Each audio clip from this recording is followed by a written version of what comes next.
Je suis ânière. Je m'appelle Lucien, je suis ânier. Le métier d'ânier, ça consiste à s'occuper d'un troupeau d'ânes. Nous, on s'occupe d'un troupeau de 18 ânes et de 2 juments. On l'utilise pour faire des randonnées. On peut aussi faire du portage de matériel pour des sites isolés où on ne pourrait pas aller en voiture. À part le portage, on propose aussi des prestations de débroussaillage avec des ânes. Ça c'est sympa parce que du coup les personnes qui les accueillent profitent aussi de leur contact. Le matin déjà, quand on a un troupeau d'un certain nombre, c'est de les compter, la première des choses. Ouais, parce qu'il faut voir que tout le monde est bien au rendez-vous. Ensuite, il y a des périodes où on les nourrit de nous-mêmes par du foin en hiver, pendant une période où l'herbe manque pour le troupeau, quoi. Ça fait que là, tous les matins, c'est brouette de foin et utiliser, regarder l'eau, de dégeler l'eau pour pouvoir qu'ils puissent s'abreuver de toute la journée. L'autre partie, c'est le contact avec nous, c'est-à-dire d'aller les voir un peu, de les cajoler, de les caresser, de dire qu'on est là, qu'ils ne sont pas oubliés, qu'on peut, ça leur apporte beaucoup aussi dans la confiance avec l'homme, quoi. Et d'essayer un peu de travailler avec eux, c'est-à-dire de balader avec eux, de rentrer dans leur bulle qui leur appartient. Moi j'avais une jument que j'ai toujours et qui vivait avec d'autres chevaux. Et puis on a eu l'opportunité de l'avoir avec nous, mais ça voulait dire qu'elle était séparée de ses amis chevaux. Et comme on ne voulait pas qu'elle vive seule, on cherchait un animal de compagnie pour ma jument.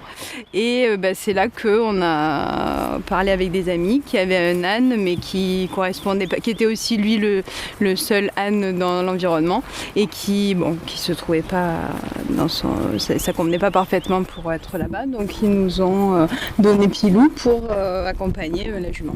Le métier d'ânier, je crois que c'est surtout un métier de passion. On va dire beaucoup de tendresse, de sagesse qui nous apporte, arriver à nous rendre très dociles dans nos journées, dans notre comportement, d'essayer de découvrir leur façon d'être, de comprendre comment ils se comportent et eux, ils nous arrivent à nous apporter beaucoup de réponses à nos questions, quoi, sur leur façon de vivre, tout ça, quoi. Les ânes restent toujours en troupeau et ne se séparent jamais. Et là, quand on se retrouve avec eux, c'est rester avec eux dans leur truc. Ils nous acceptent ou tant ils nous peuvent aussi ne pas nous accepter. Alors donc là on va mettre le bas pour pouvoir porter du matériel avec hélisson. Alors donc on met on appelle ça un tapis qui va protéger du bas en bois.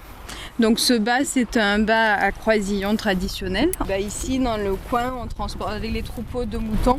On avait des ânes toujours qui transportaient le sel pour les moutons. Donc sur leur dos on mettait cette pièce en bois sur laquelle on peut attacher des choses. Alors évidemment, à l'époque on mettait beaucoup de poids parce que c'était vraiment utile et on avait besoin de monter dans les alpages et les pâturages du matériel. Nous, comme c'est du loisir, on les ménage et puis on limite quand même le poids à 40 kg parce que là c'est pour se faire plaisir et c'est pas une nécessité absolue. Alors il y a 4 sangles. Donc là la première sert à empêcher le bas de reculer dans les montées. Celle de derrière, au contraire, elle sert à retenir le bas dans les descentes parce que sinon, naturellement, le bas, il avance vers les épaules de l'âne. Donc ça, c'est juste, c'est pas du tout serré, on peut passer la main, c'est ajusté. Et ensuite, on a encore 2 autres sangles ici qui servent à maintenir le bas bien en équilibre sur le dos et pour pas que ça tourne d'un côté ou de l'autre quand on va mettre du matériel.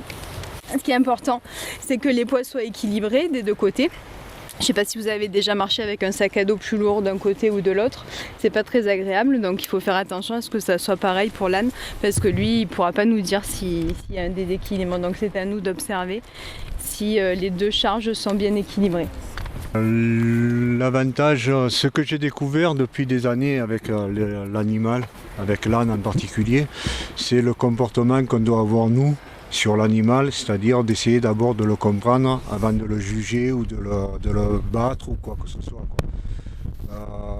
Ils ont toujours une raison de se manifester, par contre ils ne peuvent pas nous le dire, mais c'est à nous à chercher à comprendre pourquoi un âne s'arrête et il a bien une raison de s'arrêter.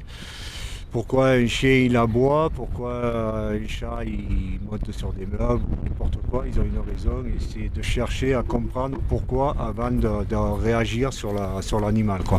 Et je pense que ça peut s'appliquer à l'humain, essayer de comprendre l'autre et ses raisons plutôt que de le juger et l'accuser.